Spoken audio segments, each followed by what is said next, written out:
ओम नमः शिवाय। दोस्तों, आपका हमारे चैनल पर स्वागत है। आज के इस कार्यक्रम में हम आपको जानकारी देने वाले हैं मिथुन राशि वालों।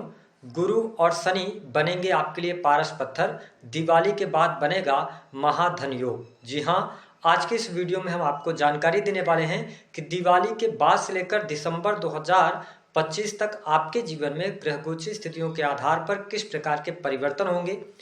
विशेष तौर पर देव गुरु बृहस्पति और शनि का कितना आशीर्वाद आपके साथ रहेगा, और वीडियो के अंत में जो आपके जीवन में संघर्ष चल रहे हैं या जो भ्रामक स्थितियां बनी हुई हैं, तो उन भ्रामक स्थितियों से आप कैसे बाहर निकलेंगे, इस पर भी चर्चा करेंगे। तो यह वीडियो आपके लिए बहुत ही महत्वपूर्ण और खास रहने वाला है, इसे आप अंत तक जरूर देखिएगा।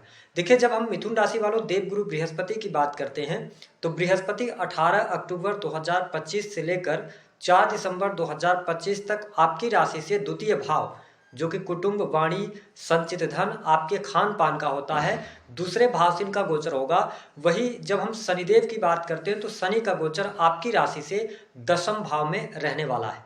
हालांकि इस समय अवधि के दौरान देखा जाए तो दिवाली के बाद से लेकर दिसंबर 2025 के मध्य में देवगुरु बृहस्पति 11 नवंबर 2025 को वक्री होंगे।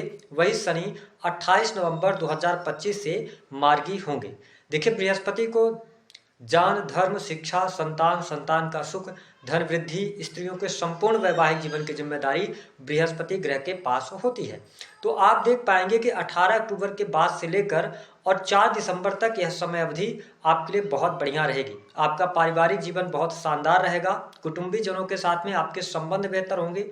दूसरे भाव में बृहस्पति के गोचर करने की वजह से आपके घर परिवार में खुशहाली का माहौल रहने वाला है। सदस्यों के साथ में यदि आपके संबंध खराब हुए थे तो संबंधों में प्रगाढ़ता और साथ ही उनसे मिलने का भी समय आपको मिल पाएगा।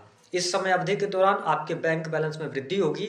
वही जो लोग वाणी कंसल्टेंसी से जुड़े हुए कार्य करते हैं, सोने चांदी आभूषण का कार्य करते हैं, उनके लिए यह समय अवधि बहुत ही शानदार रहने वाली है। यदि आप बैंकिंग सेक्टर में कार्यरत हैं या किसी भी प्रकार के फिनांस के सेक्टर से जुड़े हैं तो यह समय अवधि आपके लिए लाभकारी होगी। इस समय अवधि के दौरान आपके लिए पद प्रतिष्ठा, मान सम्मान में भी वृद्धि होती नजर आएगी।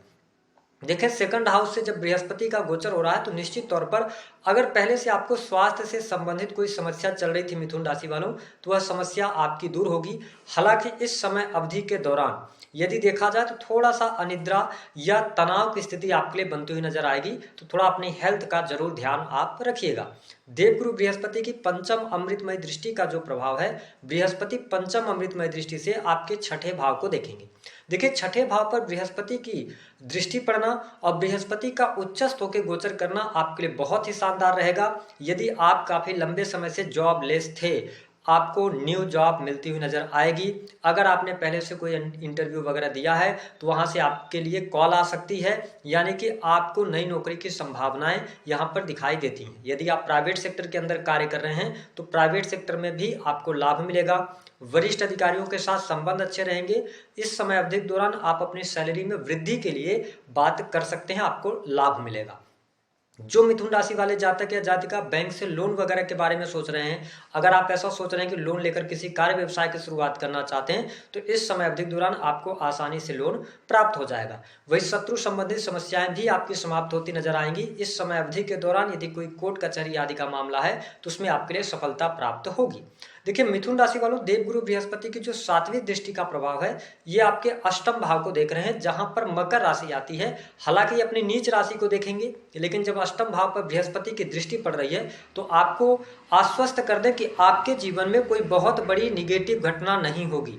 किसी भी प्रकार से बहुत ज्यादा आप नकारात्मक चीजों की तरफ अपने आप को नहीं पाएंगे। साथ ही अकल्ट, एस्ट्रोलॉजी, ज्योतिष, तंत्र मंत्र, रिसर्च से जुड़े हुए कार्य, डाटा एनालिसिस के कार्य, फिनांस का सेक्टर हो गया, इंश्योरेंस पॉलिसी, इन सभी चीजों से जुड़कर यदि आपका कार्य क्षेत्र है तो निश्चित तौर पर अप्रत्याशित लाभ 4 दिसंबर 2025 के पहले पहले दिखाई देता है। साथ ही यदि हम बात करें तो देवगुरु बृहस्पति की जो नवम दृष्टि का प्रभाव है, यह आपके लिए बहुत ही शानदार बना हुआ है। क्योंकि मिथुन राशि वालों, जब से शनिदेव का गोचर आपके दशम भाव से हो रहा है और शनि वक्री हैं, तो आप अपने कैरियर में संघर्ष कर रहे हैं, या आपकी योग्यता के अनुसार आपको जो पे आउट मिलना चाहिए वो नहीं मिल पा रहा, या लगातार करियर में संघर्ष बना हुआ है, या आप प्राइवेट सेक्टर के अंदर अगर वर्क कर रहे हैं तो काम की अधिकता लगातार परेशान कर रही थी। आपको क्रेडिट नहीं मिल पा रहा था, लेकिन यहाँ पर बृहस्पति आपको क्रेडिट दिलवाएंगे, मान सम्मान पद धन में वृद्धि होगी, ठीक है, साथ ही आपकी ख्याति बढ़ेगी, कैरियर में आपको सफलता प्राप्त होगी। इसके साथ एक बहुत अच्छा योग आपके लिए बन रहा है कि इस समय अवधि के दौरान नए कार्य व्यवसाय की भी आप शुरुआत कर सकते हैं। देखिए, जब देवगुरु बृहस्पति जैसे ग्रह की दृष्टि 10th हाउस पर पड़े तो अगर आप टेक्निकल फील्ड या किसी भी प्रकार के कंसल्टेंसी के कार्य करना चाहते हैं, आईटी सेक्टर से जुड़े हुए हैं, आप सेल्फ एम्प्लॉयड हैं, फ्रीलांसिंग का काम करते हैं, यूट्यूब ब्लॉगिंग वगैरह का काम करते हैं, ऑनलाइन किसी भी प्रकार के कार्य क्षेत्र से जुड़े हैं, तो निश्चित है कि यह समय आपके लिए लाभकारी सिद्ध होगा। आपके लिए धन लाभ के लिहाज से भी देखा जाए तो समय काफी अच्छा रहने वाला है।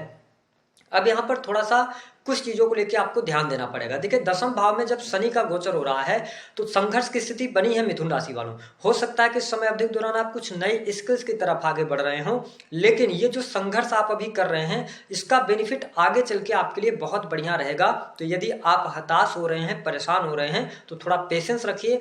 आने वाले समय में शनि का शुभ प्रभाव आपको देखने को अवश्य प्राप्त होगा। दूसरी बात यह है कि शनि की तीसरी वक्र दृष्टि आपके 12th हाउस पर रहने वाली है। देखिए, 12th हाउस जो होता है ये आपके सैया सुख का होता है, आपके लॉसेस का होता है, हॉस्पिटल्स का होता है। तो जब शनि जैसे ग्रह की वक्र दृष्टि आपके 12th हाउस पर है तो मैंने बताया थोड़ा सा तनाव, अनिद्रा की समस्या ये देंगे, कुछ खर्चे भी ये बढ़ाएंगे। तो खर्चों पर थोड़ा सा नियंत्रण बनाए रखने की आवश्यकता इस समय अवधि के दौरान रहने वाली है। यदि आप लंबे समय अवधि की कोई इन्वेस्टमेंट करना चाहते हैं, शेयर मार्केट, इन सभी चीजों में, तो थोड़ा सतर्कता पूर्वक आगे बढ़ना होगा। साथ ही शनि की जो 7वीं दृष्टि का प्रभाव है ये आपके 4th हाउस को देख रहे हैं, यानी सुख भाव को देख रहे हैं। तो मिथुन राशि वालों, इस समय अवधि के दौरान यदि आप भूमि, भवन, वाहन से संबंधित कोई कार्य करना चाहते हैं, आप कोई वाहन परचेज करना चाह रहे हैं, कोई प्रॉपर्टी लेना चाह रहे हैं, तो यहाँ पर आपको बड़ी सतर्कता बरतने की आवश्यकता है। देखिए, शनि की दृष्टि का प्रभाव यह होता है कि जहां पर भी शनि की दृष्टि पड़ती है वहां पर आपको बहुत ज्यादा डिसिप्लिन रहना पड़ता है और उस भाव से रिलेटेड चीजों को लेकर अवेयर रहना पड़ता है। तो जब शनि 4th भाव पर दृष्टि डाल रहे हैं तो ये माता की हेल्थ को खराब कर सकते हैं, माता के साथ संबंध खराब हो सकते हैं। तो थोड़ा सा यहाँ पर ध्यान रखिएगा। हालांकि पारिवारिक जीवन कुल मिलाकर अच्छा दिखाई दे रहा है, कोई बहुत ज्यादा नेगेटिव स्थिति नहीं बनेगी।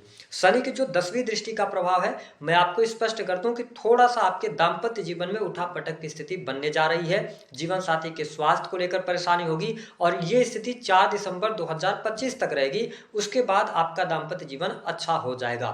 वही जो लोग मिथुन राशि वाले हैं जो अविवाहित हैं, विवाह के बारे में सोच रहे हैं, शादी विवाह तय नहीं हुआ है, मैं आपको स्पष्ट कर दूं कि 4 दिसंबर 2025 के बाद आपके लिए शादी विवाह तय होने का योग बनता है, विवाह होने का भी योग बनेगा।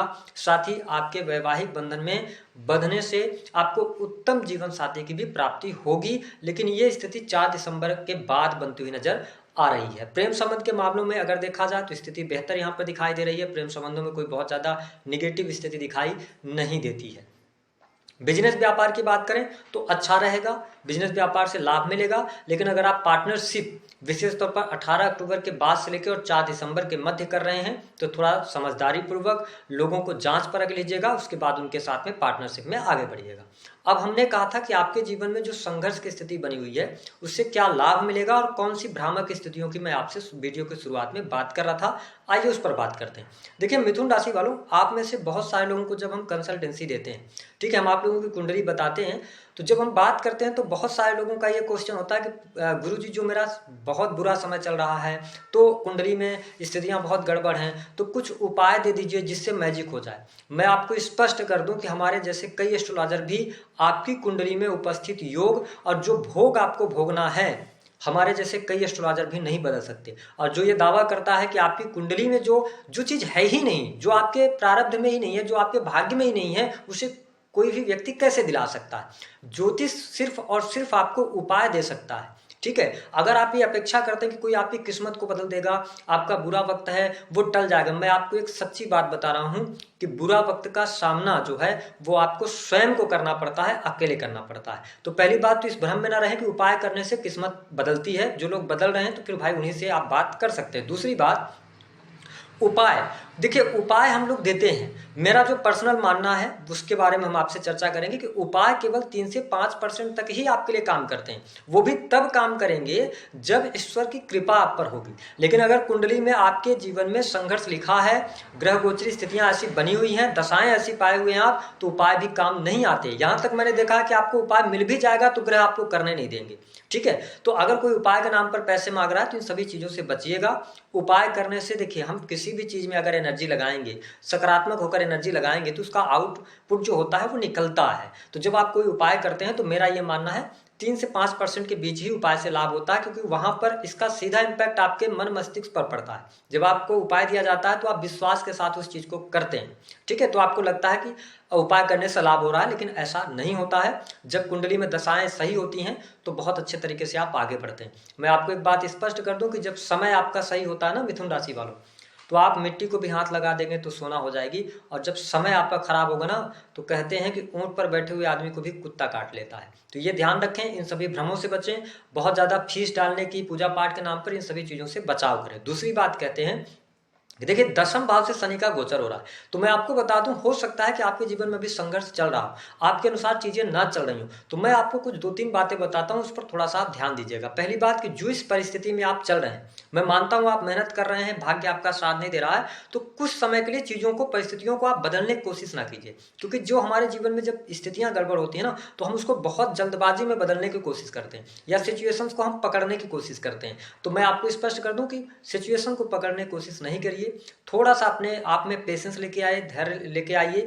और जैसी चीजें चल रही वैसे चलने दीजिए। हाँ, हमारा कर्म ही, जो हमारा धर्म है ना, वो कर्म है, तो आपको कर्म करते रहना है। अगर आप कर्म करते रहेंगे, ईश्वर की कृपा होगी, तो निश्चित तौर पर आप उन सभी चीजों से बाहर निकलेंगे। और मैं आपको स्पष्ट कर दूं कि आपने देखा होगा कि जो फलदार पौधे होते हैं, स्पेशली अगर हम बात करें अमरूद की बात कर लेते हैं, तो आपने देखा होगा एक डाली में कई अमरूद लगे हुए होते हैं, तो सभी अमरूद एक साथ नहीं पकते हैं। तो आपके जीवन में अगर आपके आसपास के लोग, आपके दोस्त मित्र, ये अगर आगे आपसे बढ़ रहे हैं तो उनको देखकर हताश मत होइए।